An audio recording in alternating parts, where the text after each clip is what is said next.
तो मंगलाचरण के अर्थ को जानते हुए ऐसे तीनों विशेषणों से युक्त भगवान को अपने हृदय में बिठाते हुए मंगलाचरण करना है। भाव, नो आगम भाव मंगलाचरण। और उसके मंगलाचरण का जो प्रयोजन है उसको भी ध्यान में रखते हुए मोक्ष मार्गस्य नेतारं भेत्तारं कर्म भूभृतां ज्ञातारं विश्वतत्त्वानां वन्दे तद्गुणलब्धये वन्दे तद्गुणलब्धये वन्दे तद्गुणलब्धये। नमस्ते। वंदे मातरम।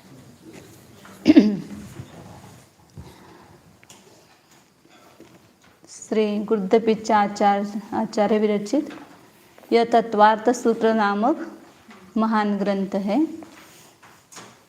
इसमें अपन ने मंगलाचरण का अर्थ अभी तक देखा है। सभी को मंगलाचरण का अर्थ याद हो गया होगा। बताओ क्रमशः बताना।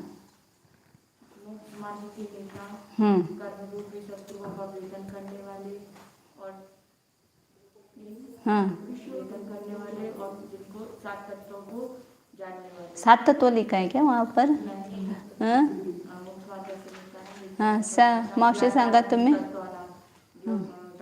संपूर्ण तत्वों को जानने वाले मतलब सर्वज्ञ, ऐसे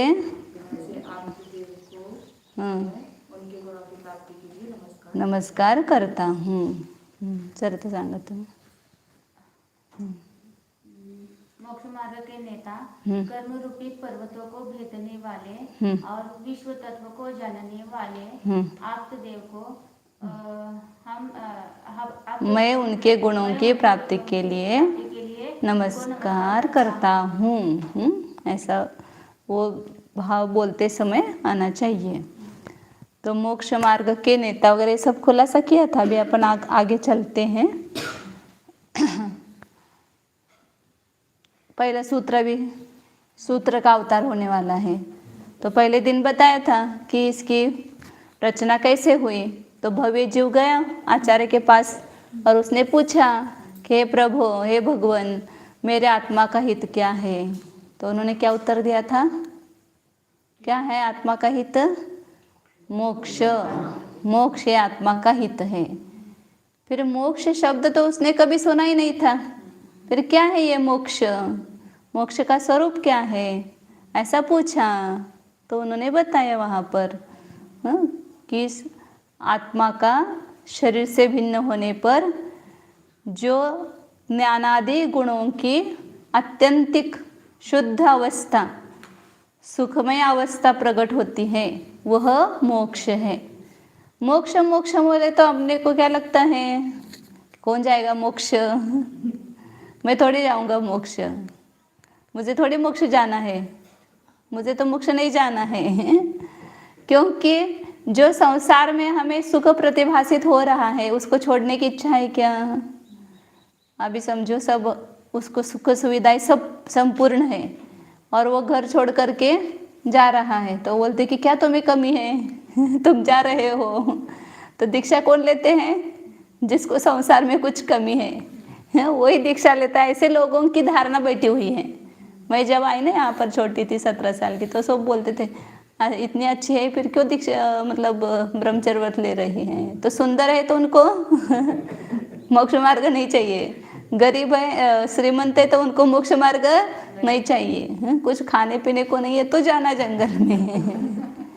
तो ऐसी मान्यता हमारी बनी हुई है। वास्तव में मोक्ष मतलब दूसरा तीसरा कुछ नहीं है। मोक्ष मतलब सुख, सुखमय अवस्था, अत्यंत संसार से विलक्षण। ऐसे जो सुखमय अवस्था कि संसार में ऐसा सुख देखने को ही नहीं मिलता है आपको। जो सुख हम भोग रहे हैं वो तो सुख अत्यंत पराधीन विनाशिक है। ये प्रत्यक्ष अनुभव कर रहे फिर भी इसी को सुख मान बैठे हुए हैं। इसलिए यहाँ पर मोक्ष का मार्ग बता रहे, मतलब मोक्ष मतलब सुख और फिर उसका प्रश्न हुआ, मोक्ष का स्वरूप बताया, तो मोक्ष की प्राप्ति का उपाय क्या है, ऐसा उसने प्रश्न किया था। तो इस ग्रंथ की रचना हुई है। तो मोक्ष और मोक्ष का मार्ग मतलब सुख और सुख का मार्ग। सुखी होना है कि नहीं, सभी को मोक्ष नहीं जाना है, सुखी होना है कि नहीं होना है तो सभी का उत्तर है कि हमको सुखी होना है। क्यों कर रहे हो, सुखी होने के लिए। तो सुख मतलब ही मोक्ष है, और मोक्ष में ही सच्चा सुख है। मतलब मोक्ष रूप अवस्था ही सुखमय अवस्था है, दूसरी कोई भी अवस्था सुखमय नहीं है। इसका निर्णय हमें पहले करना है। तो जगत में जितने भी विवादी लोग हैं, मतलब जितने भी धर्म अपना अपना मत प्रस्थापित किया है, उसको बोलते हैं वादी लोग। तो उन्होंने सभी ने मोक्ष माना है, मोक्ष की कल्पना सभी ने की है, लेकिन उस मोक्ष के स्वरूप के बारे में लोग विवाद करते हैं। मतलब सब में एक मत नहीं है, एक सम्मत नहीं है। कोई कुछ कहता है, कोई कुछ कहता है, कोई कुछ कहता है, तो लोगों में भ्रम हो जाता है ना कि क्या सच्चा है। ये बौद्ध ऐसा कह रहे हैं, न्यायिक ऐसा कह रहे हैं, सांख्य ऐसा कह रहे हैं, तो सच्चा क्या है। तो इसका निर्णय करने के लिए आचार्य ने यहाँ पर मोक्ष और मोक्ष का मार्ग बताया है। मोक्ष का तो स्वरूप आगे 10वें अध्याय में कहने वाले हैं, लेकिन पहले मोक्ष का मार्ग, मोक्ष का उपाय बताया है। तो ये जो अन्य मतवादी है वो मोक्ष की कल्पना करते हुए झूठ क्यों है। तो उस जैसे 2-3 मान्यताओं का आचार्य ने उल्लेख किया है।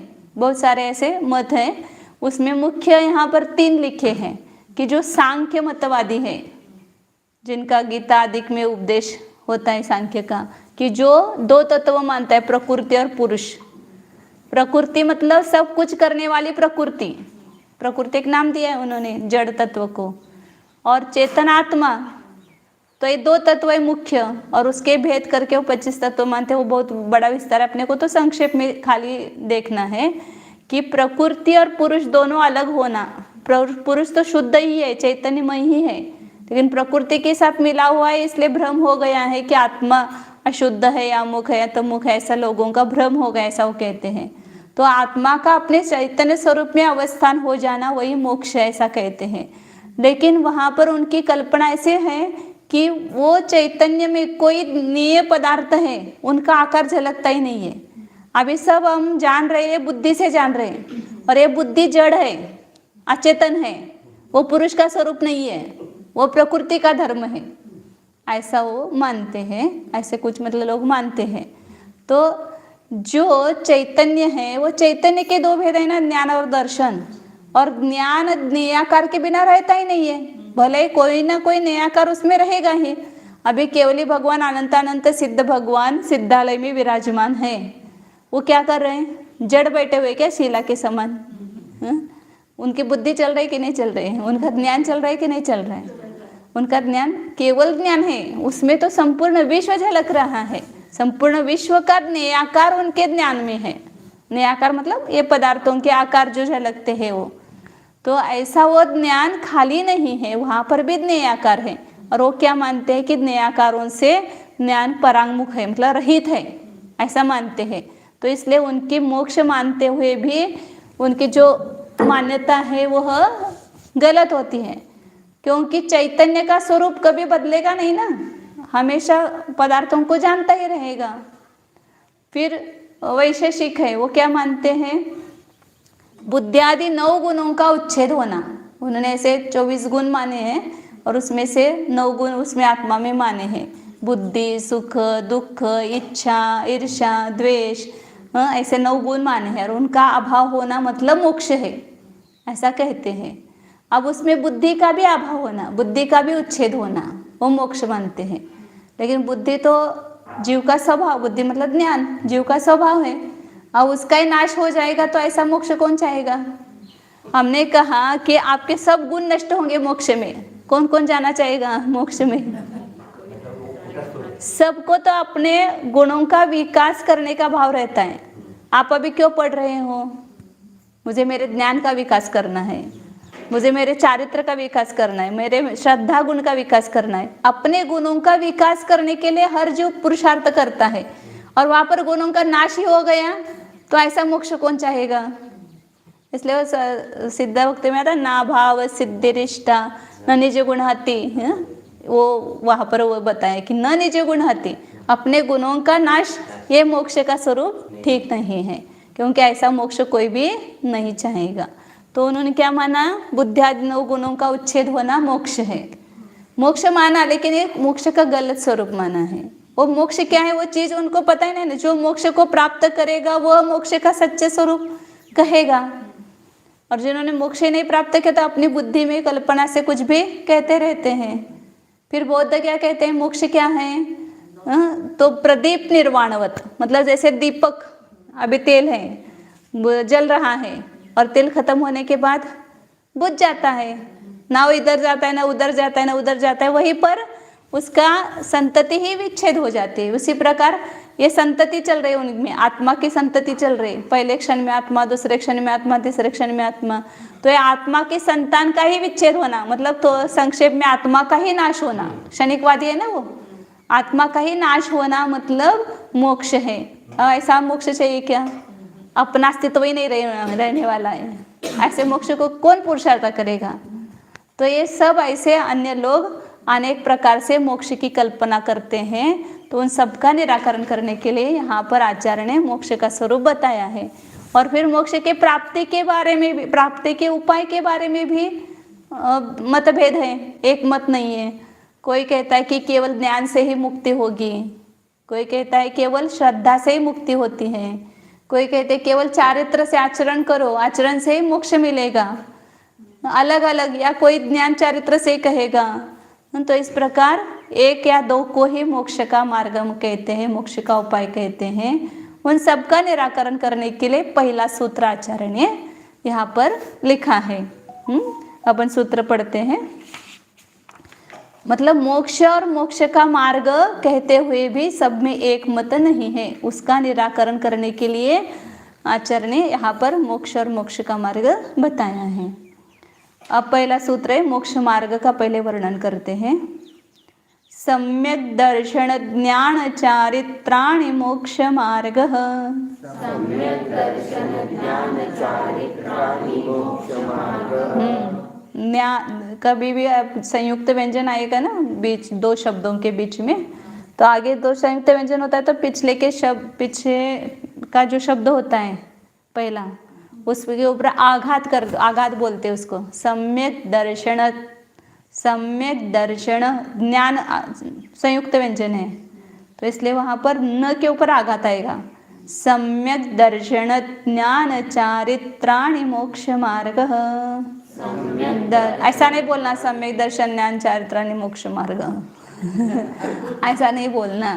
सम्यक दर्शन, सम्यक दर्शन, ऐसे अंदर वो श्वास को ये करना, रोकना। सम्यक दर्शन ज्ञान चारित्राणि मोक्ष मार्ग। बोलो, सम्यक दर्शन ज्ञान चारित्राणि मोक्ष मार्ग। मतलब वो आगे संयुक्त व्यंजन मतलब जोड़ाक्षर बोलते मराठी में होता है, तो पीछे के इस पर आघात क्यों करते हैं? क्योंकि उसके दो मात्रा हो जाती है संस्कृत में। आगे संयुक्त व्यंजन होता है, दो मात्रा मतलब उतना स्वर उच्चारण काल ज्यादा होना चाहिए, दोगुना होना चाहिए, तो इसलिए वहां पर रुकते हैं, मतलब आघात करते हैं, उसको आघात बोल, न पर आघात आएगा। हाँ, सम्यक दर्शन ज्ञान चारित्राणि मोक्ष मार्ग। और जहाँ पर आगे स्वर रस्व स्वर है तो पीछे का ज्यादा मतलब दीर्घ स्वर है, उसको लंबा बोल करके उन्हीं जल्दी बोलना। मतलब रस्व का रस्व उच्चारण होना चाहिए, उसको एक मात्रा, दीर्घ की दो मात्रा, तो उच्चारण में भी उतना ही काल लगना चाहिए। एक मात्रा मतलब वो उच्चारण काल अल्प है, और दो मात्रा मतलब उसकी दोगुना मात्रा है, तो वैसा उच्चारण होना चाहिए संस्कृत में। तो यहाँ पर मोक्ष मार्ग कहाँ है? सम्यक दर्शन ज्ञान चारित्राणि। तो यहाँ पर सम्यक शब्द तीनों को लगाना है। सम्यक दर्शन, सम्यक ज्ञान, सम्यक चारित्र। पहले बताया था सूत्र होते हैं वो अल्पाक्षर वाले होते हैं, संक्षेप में ज़्यादा से ज़्यादा रहस्य तत्व वहाँ पर बताया जाता है, कम शब्दों में अधिक कहना, ये सूत्र का लक्षण है। तो इसलिए यहाँ पर सम्यक दर्शन, सम्यक ज्ञान, सम्यक चारित्राणि मोक्ष मार्ग कहते तो अक्षर बढ़ जाते ना, तो यहाँ पर ये युक्ति है उसकी। इसको बोलते हैं आदि दीपक। मतलब सूत्र में कुछ शब्द होते हैं वे पहले लिखे जाते हैं, उसको लास्ट तक ले जाना है। मतलब जैसे आदि दीपक दिल्ली होते हैं ना, मतलब बड़ा हॉल होता है घर में, पुराने जो मकान रहते थे, तो ऐसे एक दीवार, क्या बोलते हैं उसको हिंदी में, बड़ा हॉल रहता है, तो वहाँ पर इधर भी लाइट दीपक है, ट्यूबलाइट है, बीच में है और लास्ट में है। तो यहाँ पर लाइट लगाई हमने, तो कहाँ तक जाएगी? उसका उजाला इधर ही होगा कि वहाँ तक जाएगा, पीछे तक? उसका प्रकाश पीछे तक जाएगा ना। है शुरुआत में दीपक, लेकिन उसका प्रकाश पूरे हॉल में जाता है, फैलता है, तो उसको बोलते हैं आदि दीपक। ऐसे सूत्र में कुछ शब्द होते हैं जो शुरुआत में दिए जाते हैं, लेकिन वो आगे के प्रत्येक पदों को जोड़ना, उसको बोलते हैं आदि दीपक। कुछ शब्द सूत्र में ऐसे होते हैं जो बीच, मतलब बीच में होते हैं, वो आदि दीपक मतलब जो प्रारंभ में शब्द है उसको आगे के सब पदों के साथ जोड़ना। हाँ, शुरू प्रारंभ में होता है, एक बार लिखा हुआ होगा, उसको आपको बार बार लेना पड़ेगा। जो प्रारंभ में हाँ, आगे के सब पदों के साथ जोड़ना। अब दूसरा है मध्य दीपक। उस हॉल के बीच में, अब यहाँ 3 जगह है, यहाँ, वहाँ और वहाँ, तो उस बीच में लाइट लगी हुई है, मतलब बल्ब लगा हुआ है, तो उसका प्रकाश कहाँ होगा? इधर भी होगा और उधर भी होगा, दोनों तरफ होगा बीच के दीपक का प्रकाश। इसी प्रकार सूत्र में कुछ पद ऐसे होते हैं कि बीच में रखे जाते हैं, उसको इधर भी, पीछे भी लेना और आगे भी लेना, पूर्व में भी लेना और पश्चात भी लेना, क्योंकि आगे पीछे का बहुत लफड़ा है हिंदी वालों में। आगे मतलब क्या और पीछे मतलब क्या, मतलब पूर्व और पश्चात, हाँ, उधर और उधर दोनों। तो जैसे दूसरा अध्याय है, उसमें 2 सूत्र आए हैं कि संसारिणो मुक्ताश, नहीं, समनस्का मनस्का संसारिण रसस्थावरा, ऐसे 2 सूत्र आए हैं। तो उसमें संसारिण बीच में है, या पहला ही सूत्र भी है दूसरे अध्याय का, औपुषमिक क्षायको भावो मिश्रश्च जीवस्य स्वतत्वमोदयिक पारिणामी कौच। उसमें भावो शब्द है, वो बीच में है, वो औपशमिक और क्षायिक भाव के साथ भी लगाना, और आगे मिश्र और औदयिक और पारिणामिक भाव के साथ भी उस भाव शब्द को लोग लगाना। मतलब बीच में कोई शब्द है तो उसको आगे और पीछे दोनों जगह जोड़ा लगाया जाता है, तो उसको बोलते हैं मध्य दीपक। और सूत्र में कोई शब्द लास्ट में होते हैं, उसको पहले से लेना है। वहाँ पर हमने वो लास्ट में दीपक जलाया, तो उसका प्रकाश कहाँ तक होगा? यहाँ तक होगा ना, बीच में भी होगा और शुरू में भी होगा। तो ऐसे कोई शब्द रहते हैं कि वो शब्द शुरू से लगाए जाते हैं सब सूत्र के साथ। तो जैसे नमोकार मंत्र है, उसमें नमो लोए सव्व साहुनम, उसमें लोए सव्व ये 2 शब्द आए हैं, वो उदाहरण भी लिखना दृष्टांत। मध्य दीप, वो तो सब जगह ऐसा ही बोलेंगे ना, जो शब्द मध्य में लिखा हुआ आता है लेकिन उसको पूर्व में और बाद में पश्चात भी लगाना, वो मध्य दीपक कहता है। और तीसरा अंत दीपक, अंत्य ऐसा बोलना, अंत्य दीपक ने लास्ट में रखा गया, अंत में रखा गया शब्द सूत्र के पहले पदों से साथ सभी पदों के साथ जोड़ना। तो लोए सव्व शब्द कैसा है? नमो लोए केवल सब साधुओं को ही नमस्कार करना है, बहुत गलत अर्थ करते लोग।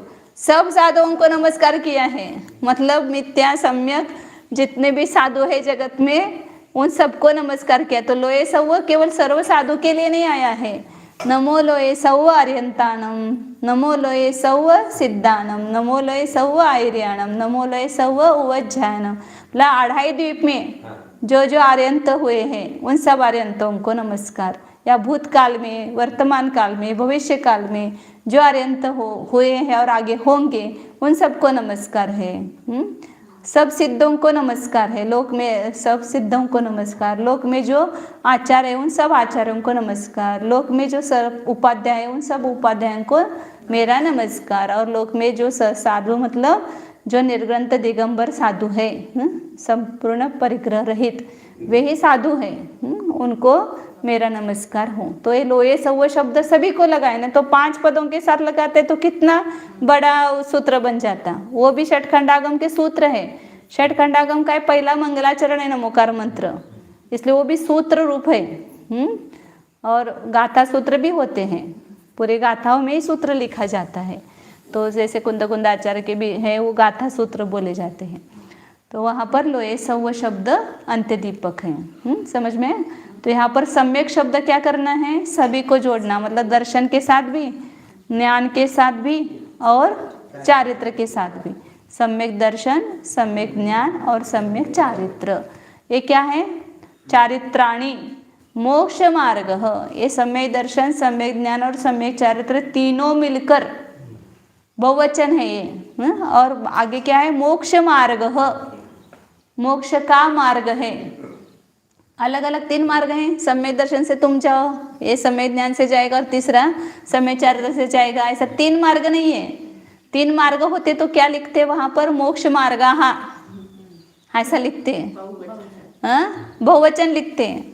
लेकिन यहाँ पर एक वचन लिखा है, उससे ये तीनों मिलकर के एक मोक्ष का मार्ग है, वन वे मार्ग है।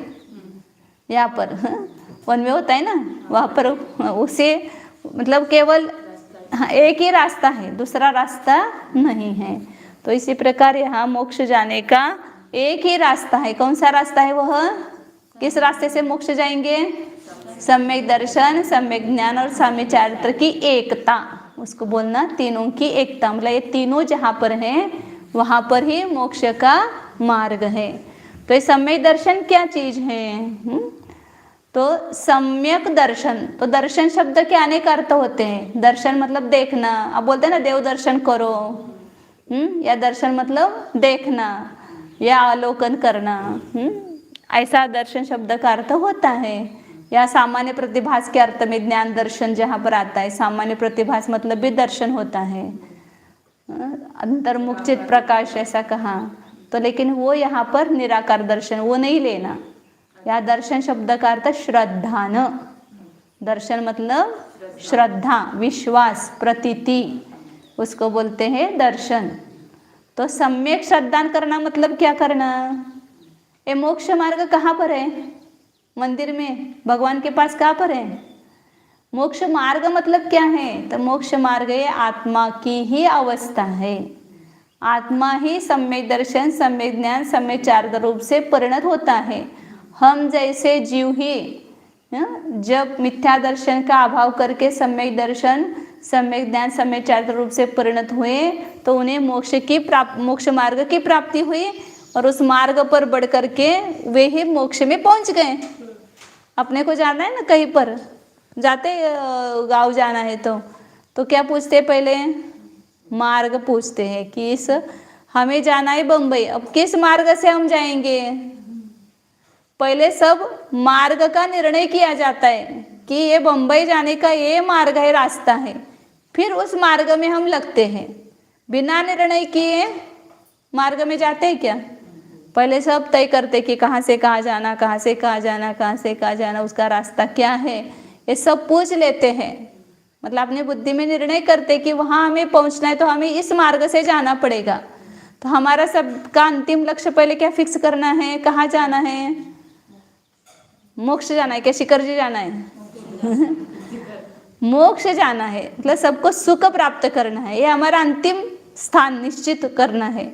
और फिर वहां जाने का मार्ग क्या है, ये हम भगवान से पूछ रहे हैं, क्योंकि भगवान मोक्ष में पहुंच गए हैं। किनको मार्ग पूछा जाता है? जिसको मार्ग का पता है, जो उस मार्ग का जानकार है, उस मार्ग पर गमन करता है, उसको ही हम मार्ग पूछते हैं। पूछते ना, आप कभी गए थे क्या? जब किसी को मार्ग पूछ रहे हैं और कोई बता रहे मार्ग, तो हम पहले क्या पूछते हैं उनको, तुम गए थे क्या? यदि नहीं गया तो फिर उसके ऊपर हमारा विश्वास नहीं होता है, श्रद्धा नहीं होता है। जिन्होंने उस मार्ग पर गमन किया है, वो देखा हुआ मार्ग है, मार्गद्रष्टा है, तो ये उसके वचनों पर हमें विश्वास प्रतीति आती है। तो ये मार्ग किसने बताया है हमें? कि जो उस मार्ग पर आरूढ़ है, या मोक्ष मार्ग पर गमन करके मोक्ष को प्राप्त कर लिया है, ऐसे अरिहंत भगवान ने हमें ये मोक्ष का मार्ग बताया है। तो यहाँ पर बता रहे थे कि सम्यक दर्शन, पहला क्या शब्द है इसमें, मोक्ष मार्ग की पहली सीढ़ी क्या है, सम्यक दर्शन। सम्यक मतलब विपरीताभिनिवेश रहित, विपरीत मान्यता रहित। ये शब्द कभी बड़े भी आए तो मैं उसका सरल भाषा में समझाऊंगी, क्योंकि शास्त्र के शब्द होते हैं लेकिन वो कभी सुने नहीं है, तो सब मान्यता है। वो अन्य मतों का भी जानना क्यों जरूरी है, क्योंकि हम वहाँ फंस जाते हैं। फंसना नहीं तो वहाँ पर ये पहले हमें जानना पड़ेगा उनमें क्या खोट है। नहीं तो आप पूछते हैं ना, कभी कुछ सामान लाना है तो किस दुकान में जाना, ऐसा पूछते हैं। क्यों पूछते हो, क्योंकि किसी दुकान में जा कर के हम फंस न जाएं, मतलब ठगे न जाएं। इसलिए हम पहले उसका निर्णय करते कि किस दुकान में हमें माल खरीदी करना है। तो यहाँ पर हमें मोक्ष जाना है तो पहले निर्णय करना पड़ेगा कि कौन सही कह रहा है, कौन झूठ कह रहा है, इसमें क्या सत्यता है और इसमें क्या झूठ मतलब असत्यता है। ये जाने बिना नहीं तो हम कहीं पर भी कुछ कोई बोलेगा उसको ही सत्य मान करके वैसा आचरण करने लगेंगे, तो मोक्ष का आज तक इसीलिए हमें मोक्ष मार्ग नहीं प्राप्त हुआ है, क्योंकि स्वयं को हमें पता नहीं है और जो जिनको पता है उनसे हम कभी सुनते नहीं हैं। तो पहले बताए कि सम्यक दर्शन मतलब विपरीताभिनिवेश रहित, जो पदार्थ का जैसा श्रद्धा, सरल भाषा में एकदम लिखो, पदार्थ का जैसा स्वरूप है, लिखो सम्यक दर्शन किसको कहते हैं, तो पदार्थ का जैसा स्वरूप है वैसा श्रद्धान करना, उसे सम्यक दर्शन कहते हैं। याथात्म्य, पदार्थ का याथात्म्य मतलब जैसा है वैसा, क्या चलते बंद कर, जैसा है वैसा श्रद्धान, दर्शन का अर्थ क्या बताया था, श्रद्धान। सम्यक मतलब विपरीताभिनिवेश रहित और श्रद्धान मतलब विश्वास, प्रतीति, उसको बोलते सम्यक दर्शन।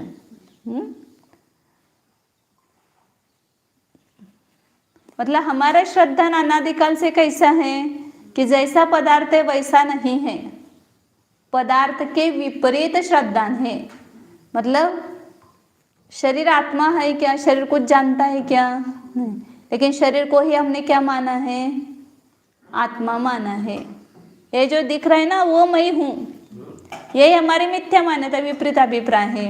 जो दुख के कारण है उसको ही हम सुख के कारण मान रहे हैं, जो सुख के कारण है उसको ही हम दुख के कारण मान रहे हैं। जैसे 7 तत्वों के बारे में विपरीत श्रद्धान है, तो उस 7 तत्वों का यहाँ पर मतलब अभी आगे आचार्य बताएंगे तत्वार श्रद्धा मतलब सम्यक दर्शन, इसका विस्तार से अब वर्णन आने वाला है। अपन यहाँ तो संक्षेप में देख रहे हैं खाली कि पदार्थ का मतलब ये 7 तत्वों का जैसा स्वरूप है वैसा श्रद्धान करना, उसको ही कहते हैं विपरीताभिनिवेश रहित श्रद्धान। दूसरा क्या बताया, सम्यक ज्ञान, कि पदार्थ का जैसा स्वरूप है वैसा जानना, मतलब संशय विपर्य अनध्यवसाय से रहित। मतलब ये 3 के पीछे सम्यक शब्द लगाना है ना, दर्शन के पीछे भी लगा हुआ है, ज्ञान के पीछे और चारित्र के पीछे। पहले सामान्य व्याख्या लिखो फिर मैं बताते। पदार्थ का जैसा स्वरूप है वैसा जानना, उसको बोलते हैं सम्यक ज्ञान।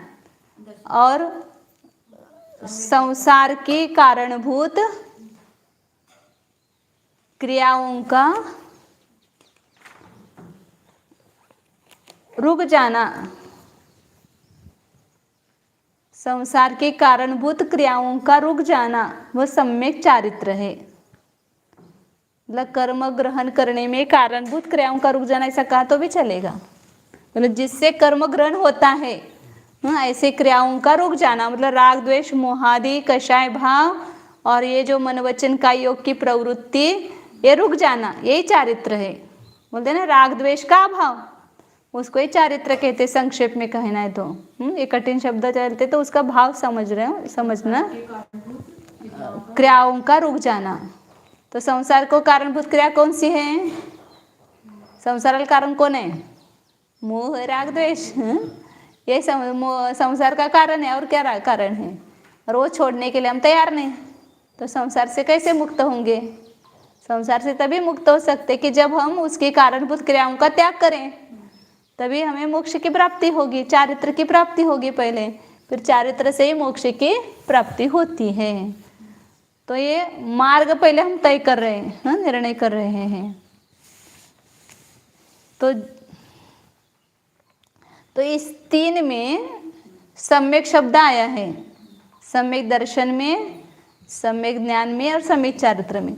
तो दर्शन में जो सम्यक शब्द आया है वह विपरीत अभिनिवेश का निषेध करने के लिए आया है। विपरीत अभिनिवेश मतलब अभी बताया था, विपरीत मान्यता, उल्टी मान्यता, मतलब जैसा है वैसा नहीं मान करके अन्यथा मानना। ये विपरीताभिनिवेश शास्त्र का शब्द है। सम्यक दर्शन के पहले जो सम्यक शब्द आया है वो किसके लिए आया है? तो विपरीत मान्यता का निषेध करने के लिए आया है, कि जो विपरीत मान्यता है वो सम्यक दर्शन नहीं है। मतलब जीव को अजीव जानना, अजीव को जीव जानना, सुख के कारणों को दुख के कारण जानना, आश्रय बंधों को अच्छा मानना, उसको सुख का कारण मानना, ये सब विपरीताभिनिवेश है हमारा। तो इससे रहित जो श्रद्धान है वो सम्यक दर्शन है। तो विपरीताभिनिवेश का निषेध पहले दर्शन में शब्द सम्यक शब्द से होता है, दर्शन के सम्यक शब्द से। और ज्ञान में के पीछे सम्यक शब्द लगा है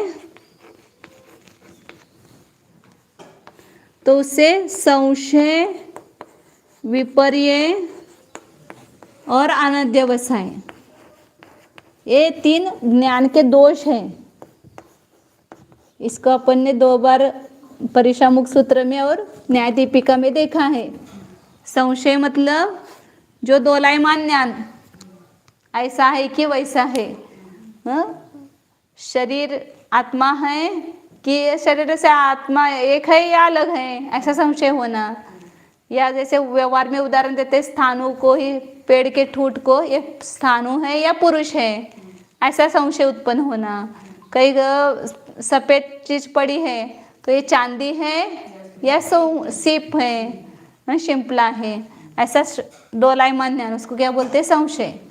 दूर से कुछ दिखता है ना, ऐसा थोड़ा थोड़ा दिखता है, तो ये बदक है, ये पता का है, ऐसे शंका हुई, उसमें संशय हुआ। तो ये संशय रूप ज्ञान सम्यक ज्ञान नहीं है। या विपर्य रूप ज्ञान, उल्टा जानना, सीप पड़ी है और उसको चांदी जानना, रस्सी पड़ी है उसको सांप जानना, तो ये विपरीत ज्ञान है। ऐसे शरीर को आत्मा मानना या आत्मा को शरीर रूप मानना, आश्रव को सुख का कारण मानना, ये सब विपर्य है। और अनध्यवसाय क्या है? निर्णय ही नहीं करना। बहुत सारे लोग ऐसे होते हैं, धर्म का निर्णय न करने में स्वयं को सुख अनुभव करते हैं। क्या करना है, झंझट छोड़ दो, वो है कि वो है, जानने की कुछ जरूरत नहीं। उससे क्या होने वाला है? हमारा पेट थोड़े हमारा भरने वाला है उससे। तो उसका निर्णय करना चाहिए अपने बुद्धि में कि क्या है, सही क्या है, झूठ क्या है। तो अनध्यवसाय मतलब निर्णय ही नहीं करना। जैसे जाते जाते पाँव में कुछ ये लग जाता है, मुलायम लग जाता है, तो बोलते कुछ तो है, उसका क्या कुछ है, उसका निर्णय नहीं है। संशय किसको कहना? विरुद्ध अनेक कोटि को स्पर्श करने वाले ज्ञान को संशय कहते हैं। अब ये पक्का हो गया है पहले। विपरीत एक कोटि को स्पर्श करने वाले ज्ञान को विपर्य कहते हैं। और कुछ निर्णय ही नहीं करना, कुछ है ऐसा समझ करके छोड़ देना, उसको अनध्यवसान कहते हैं। तो जो सम्यक ज्ञान होता है वह ना संशय रूप होता है, ना विपरीत होता है, न अनध्यवसाय रूप होता है, उसमें वस्तु का यथार्थ निर्णय होता है। इसलिए ज्ञान के पीछे जो सम्यक शब्द लगा है ये महत्वपूर्ण है, याद रखना। दर्शन के पीछे सम्यक क्यों लगाया है कि विपरीत अभिप्राय का निषेध करने के लिए। ज्ञान के पीछे सम्यक विशेषण क्यों लगाया है, संशय विपर्य अनध्यवसाय को दूर करने के लिए, उसका निषेध करने के लिए। और चारित्र के पीछे सम्यक क्यों विशेषण लगाए, नुसतं खाली चारित्र बोलो, सम्यक चारित्र बोलने की क्या जरूरत है। तो अज्ञान पूर्वक चारित्र का निषेध करने के लिए। जो ज्ञान रहित चारित्र है वह मोक्ष मार्ग नहीं है, वो सम्यक चारित्र नहीं है। सम्यक दर्शन सम्यक ज्ञान पूर्वक चारित्र है, वही सच्चा चारित्र है। इसलिए अज्ञान पूर्वक चारित्र का निषेध करने के लिए चारित्र के पीछे सम्यक शब्द लिखा है। मतलब कोई जीव सम्यक दर्शन सम्यक ज्ञान को प्राप्त नहीं करता है और केवल आचरण ही करने लगता है, महाव्रतादिक भी धारण किए समझो उसने, तो वो सम्यक चारित्र नहीं है। सम्यक दर्शन ज्ञान पूर्वक जो चारित्र धारण करता है, इसलिए हमें चारित्र धारण करने के पहले क्या सोचना चाहिए कि मुझे मेरे श्रद्धा और ज्ञान को ठीक करना है। क्या बिगड़ा हुआ है ये पता नहीं हमें। सबसे पहले हमारा क्या बिगड़ा हुआ है, ज्ञान बिगड़ा हुआ है। फिर क्या बिगड़ा है, उस ज्ञान के कारण श्रद्धा बिगड़ी हुई है, और ज्ञान और श्रद्धा ठीक नहीं है तो चारित्र भी मिथ्या है। यथार्थ नहीं जानते इसलिए यथार्थ श्रद्धा नहीं करते, और यथार्थ श्रद्धा नहीं करते इसलिए यथार्थ आचरण नहीं होता है। होता है आचरण तो भी देखा देखी या शास्त्र में पढ़ करके आचरण करते हैं, लेकिन सही आचरण नहीं होता।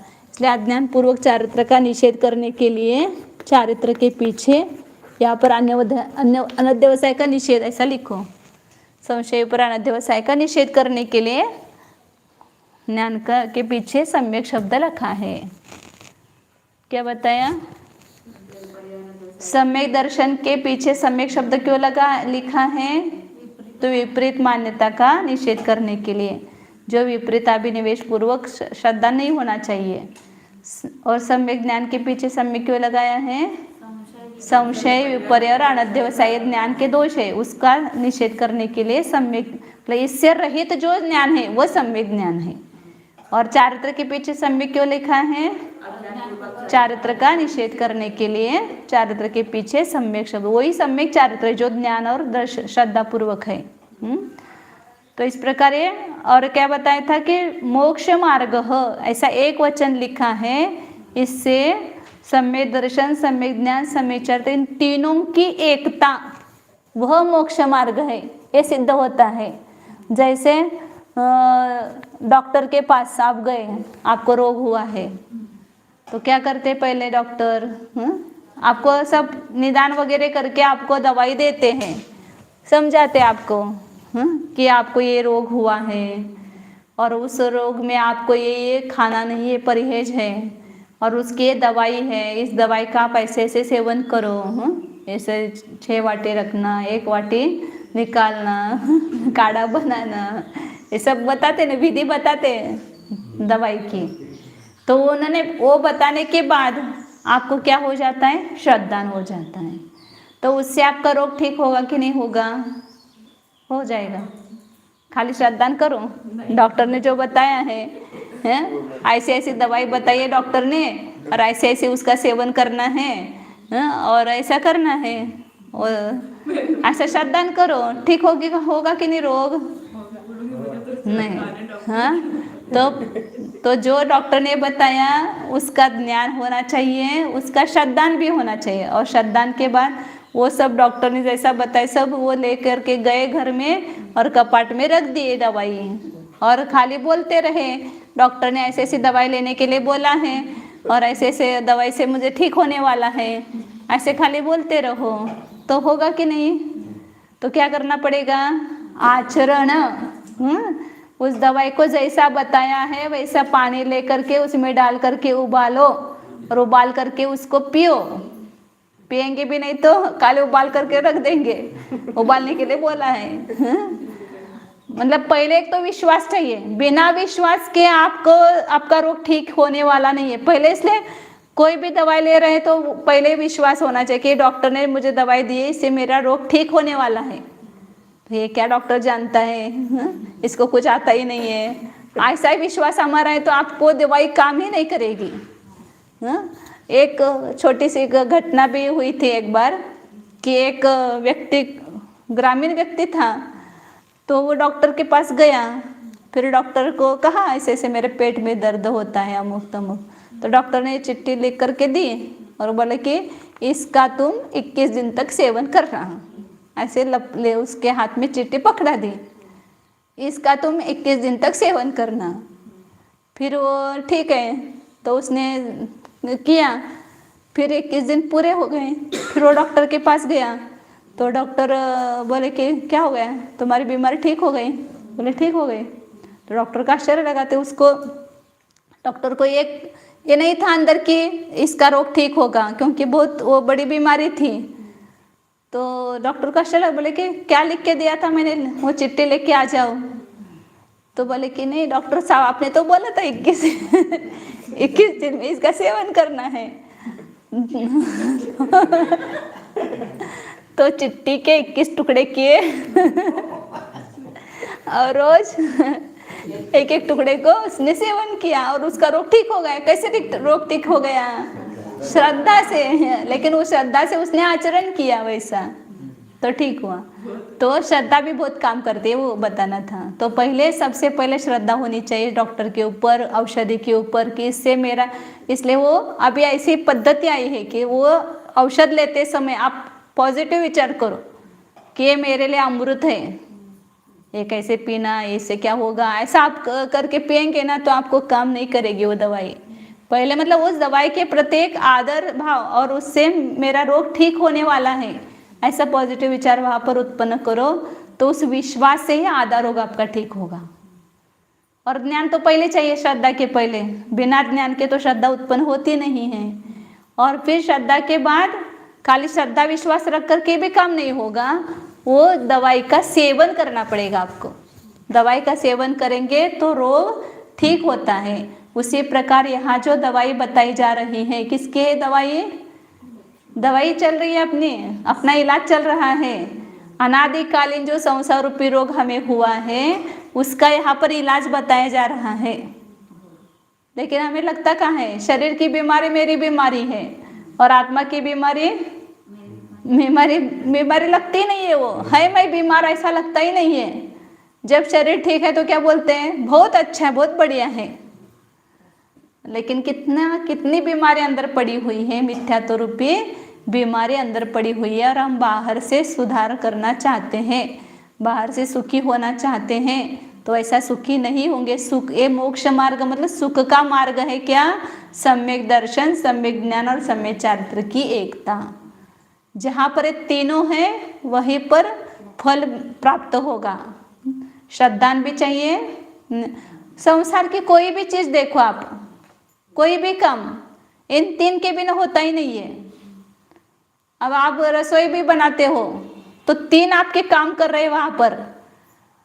हमने बोला कि मौसी आज रोटी बनाना, ज्वार की रोटी, तो आपको पहले ज्ञान होना चाहिए कि ज्वार कैसा होता है, उसका आटा है, उसका ज्ञान चाहिए। और ज्ञान के साथ में आपको फिर विश्वास होना चाहिए। विश्वास रहता है आपको कि इस डिब्बे में ज्वार का आटा रखा है और इससे ही रोटी बनेगी, ये विश्वास है कि नहीं है? इसलिए आप क्या करते हो, बिना कुछ हिचकिचाते वो डिब्बा लेते हो, उस आटे को लेते हो, उसको उसनते हो, सब करते हो। और ये आचरण किया, खाली विश्वास है ज्वार की रोटी, आटे में से रोटी बनेगी, रोटी बन जाएगी क्या? आचरण करना पड़ेगा कि नहीं? उस आटे को लेकर के उसन करके उसको बना करके उसको सेकना पड़ेगा तो रोटी बनेगी। तो आपको ज्ञान भी है, ज्वार के आटे में से रोटी बनेगी, आपको विश्वास भी है इस आटे में से रोटी होगी, और फिर वैसा आप आचरण करते हो तो रोटी मिल जाती है। बिना श्रद्धा की नहीं मिली आपको रोटी, बिना ज्ञान के नहीं मिली और बिना चारित्र की भी नहीं मिली। ये तो सामान्य मतलब उदाहरण एक दिन बताए, मतलब कोई भी चीज श्रद्धा ज्ञान चारित्र से होती है। और यहाँ पर कौन सा श्रद्धान चाहिए? सम्यक श्रद्धान, खाली श्रद्धान नहीं, सम्यक श्रद्धान, सम्यक ज्ञान और सम्यक चारित्र, ये मोक्ष का मार्ग है। मतलब हमारे दुख से छूटने का उपाय। मोक्ष किससे करना है? दुख से। मोक्ष मतलब छूटना। किससे छूटना है? दुख से छूटना है। और सुख का मार्ग कहो या मोक्ष का मार्ग कहो, ये मार्ग बताया है। अब इसका भी खुलासा बहुत है आगे, मतलब एक कल भी इसका सूत्र का पूरा अर्थ करेंगे, फिर आगे बढ़ेंगे। इसको जो जो आज बताए, कौन क्या क्या बताए कि किस किस की क्या मोक्ष की क्या मान्यता है। मोक्ष मार्ग एक वचन आया है तो उससे क्या अर्थ ग्रहण करना? सम्यक दर्शन, सम्यक ज्ञान, सम्यक चारित्र की एकता मोक्ष मार्ग। एक ही मोक्ष मार्ग है, अनेक मोक्ष मार्ग नहीं, या तीन अलग अलग मोक्ष मार्ग नहीं है, या दो उसमें से मार्ग नहीं है, तीनों मिलकर के एक ही मार्ग है। और क्या बताया था? सम्यक विशेषण क्यों दिया है सबके पीछे? दर्शन, ज्ञान और चारित्र के पीछे। हाँ, इतना याद करके कल आना है। टाइम हो गया है।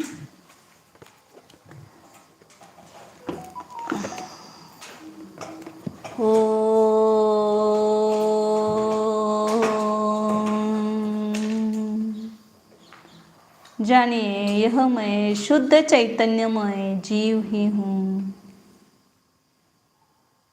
देखिए भीतर यह मैं ज्ञान व आनंद स्वभावी शुद्ध आत्मा हूँ। अपनी पहचान कीजिए। अपनी पहचान करना ही सम्यक दर्शन है।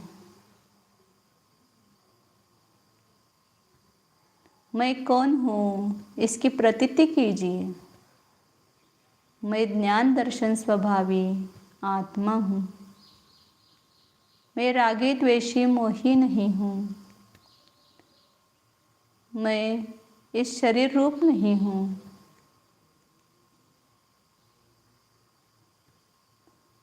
मैं द्रव्य कर्म, भाव कर्म, नो कर्म से भिन्न एक चैतन्य जीव हूँ। शुद्ध चिदानंद स्वरूप ज्ञानानंद स्वरूप एकत्व विभक्त स्वरूप शुद्धोऽहम् एकोऽहम् ध्रुवोऽहम्